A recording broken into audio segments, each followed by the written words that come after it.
Hey guys, really quick video today. I just want to show you why you no longer need to carry a GPS on your dash, tyre pressure monitors up on your dash, or scan gauges mounted on your car either. I'll show you why. I recently replaced my factory head unit with the VIDIA head unit. Not only is it bigger, but it saved me so much room on my dash. The reason I replaced my factory head unit, it had Android Auto and Apple CarPlay. Apple CarPlay was wireless and Android Auto was wired. Now, the trouble is, the plug's down here, I have my phone over here, and I charge my phone wirelessly. I don't have to plug in my phone every single time when I want it wireless charging. Now there are ways around that. I did buy an adapter online that you plug into your USB port and it picks it up wirelessly. The trouble is it only works probably 50% of the time. I've tried a couple of them and they're just unreliable, and I'd much rather have something that's 100% reliable. Android Auto has its place. It's great for not distracting you while you're driving. You can run just your basic apps like Google Maps, Waze, and all those basic sort of apps. That doesn't help off-road.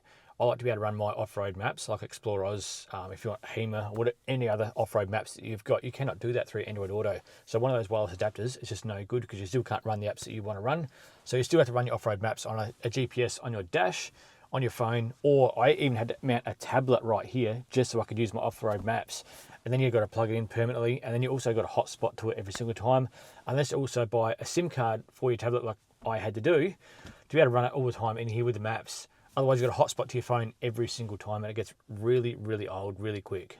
I used to run a dedicated GPS on my dash, but I was trying to limit stuff I had up on my dash. Like people run tyre pressure sensors and everything up on here, and I just didn't want too much stuff on here because it's a distraction while you're driving.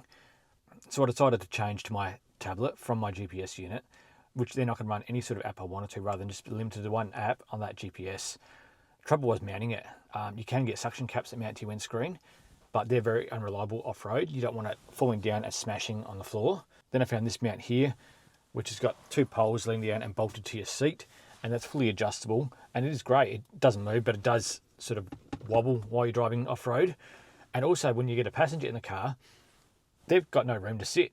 Like, it takes up a lot of room there. It's fine when I'm by myself, but if I've got a passenger, it's just no good. So I was after a permanent solution that didn't take up a lot of space around the car, and putting everything in the head unit just made sense. Not only did this head unit replace my GPS, but also I don't need a tyre pressure gauge up on here like you see other people running, and also I don't have to run a scan gauge up there either. A lot of people run a scan gauge so they can clear codes if they need to off-road or check all their temps. This VIDIA head unit actually comes with an OBD2 device that you plug straight into your port down the bottom there, and it transmits via Bluetooth. So you actually got an app in here. You can scan codes, clear codes, and monitor all the sensors that are important to you while you're driving. It also records all your trip data as well, your fuel used, litres per 100, fuel cost, everything is recorded through that port because it takes the information straight from your car. Not only that, there's a TPMS app built into this. Now there's an adapter you plug in at the back via USB. I can actually run tyre pressure sensors on every single wheel, including the two airbags at the back. I have one on every single wheel which records the pressure and the temperature of every wheel, and also the airbags at the back as well. You can also set on-road and off-road modes. So if you're on road, you can set a higher pressure thresholds with alarms. If you go over pressure or under pressure, which you can set the tolerances, it will alarm saying that one of your tyres are down. And then if you click off-road, you can lower those thresholds. So if you lower like 10, 15 PSI off-road, then you can lower those thresholds so it doesn't beep you all the time just because you've got lower pressures. This head unit is Android powered, which means it's running on the Android operating system, same as your phone or tablet, and it's just as powerful as your phone or tablet too. It's got 8 gigabytes of RAM and 128 gig of storage as well, so very fast compared to the older ones. Now, I used to actually fit these units years ago, not this one in particular, but other brands, and I was very hesitant about trying one because as an accessory fitter, I used to fit quite a few of them, and they were very hard to fit. They used to take nearly a full day to fit, and you end up not having the wires you need and everything else. And then trying to get support to fit them, you'd have to wait hours for a phone call back or emails. And quite often when you would get it done, the customer wouldn't be happy with it. After a couple of weeks, they'd come back and they just want them ripped out because they were that slow. They were worse than the factory units. So that's why I honestly was very hesitant about trying one again because I didn't know if they'd changed or not. But I'm so happy that they are so much faster than they used to be. They really have improved over the last few years, and I can finally recommend them to everyone. And also VIDIA make it really easy to install as well. They now just plug and play, and everything just plugs directly into your factory plugs. And you can even keep your serial controls, your reverse camera, and everything else that you have from factory as well. And if you do have any issues, there's a phone number you can ring and speak to someone directly, or you can email them as well, and they're really quick at responding. Not only that, on their website, they have dedicated installation videos showing you how to install it to your particular car, and also hundreds of how-to videos showing you the tips and tricks on how to use the unit and how to install different parts and everything else on their YouTube channel as well. So they really do everything to try and help the community out. The screen itself is 10.1 inches wide. Now that's much bigger than my factory unit, and due to that I couldn't actually use the factory fascia, so they give you this new fascia that's already mounted to the head unit that just clips straight in, really easy. It also has Bluetooth, Wi-Fi. I'm actually connected to it through Ethernet at the moment. I've got Starlink on the car, and that's run through from Ethernet to a USB adapter and then plugs into the back of the unit. And it also has a 4G SIM card slot as well, so you can plug a SIM card straight into this and not have to hotspot off your phone.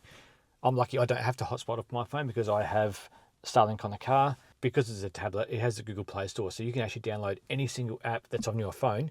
You can also run that on here. So you can have Netflix, YouTube, I've got Waze, I've got HipCamps, Wikicamps, Google Chrome, I've got my email. Literally anything you've got on your phone, you can run on that unit. The unit still has Android Auto and Apple CarPlay, and that will start automatically when you start your car. So you don't need to worry about that. You can still run all your normal apps, but it's easy. Just push the home button and then you can run any sort of app you want in the background as well. So you can still run your Google Maps, your Waze, everything else as normal. It's only when you go off-road, you can select your off-road maps, and then you're not limited by Android Auto. It also came with a built-in microphone as well. Now it does have a microphone in the head unit, but this one here I find much better. They also give you a reverse camera as well, which is really handy. Now I already have two reverse cameras. I've got my factory one, which the factory one connects to this device. And also I've got my one up here, so I've got a live feed all the time because I can't see past my canopy behind me. So I didn't need another reverse camera, so I was actually going to plan on putting it on the front. So you can actually run that as a front camera. And then you can have, if you're off-road, you actually see in front of your car at all times. So it's very handy. They also give you trim removal tools, which I thought was fantastic. No other company has done that. And also a draw wire as well. If you had run wires through your firewall, they give you a big long draw wire to run that through. So they give you everything you need to install it. Not to mention, this is an Australian company as well. I was also able to keep my factory USB that plugged directly into the head unit. And also they gave me an extra dual USB rocker. So now I've got 3 USBs that all plug directly into the head unit. This unit actually has better sound than your factory head units as well. Not only that, you can expand on that. You can replace your factory speakers. You can add an amplifier or a subwoofer. It's all compatible with this unit. You can even plug in a reverse camera for your caravan. Everything works through this head unit. I'll leave a link down below if you want to check out these video head units for yourself. And I've also scored you a discount code too. If you enter CDU at the checkout, you will save some money as well as help support my channel so I can get out and film more of these videos for you guys. If you've got any more questions about the head units at all, don't hesitate to leave a comment below. I'm happy to answer. If you found the video helpful, leave a like. If you haven't already, consider subscribing. But thanks for watching the video, guys, and I'll catch you in the next one. Cheers.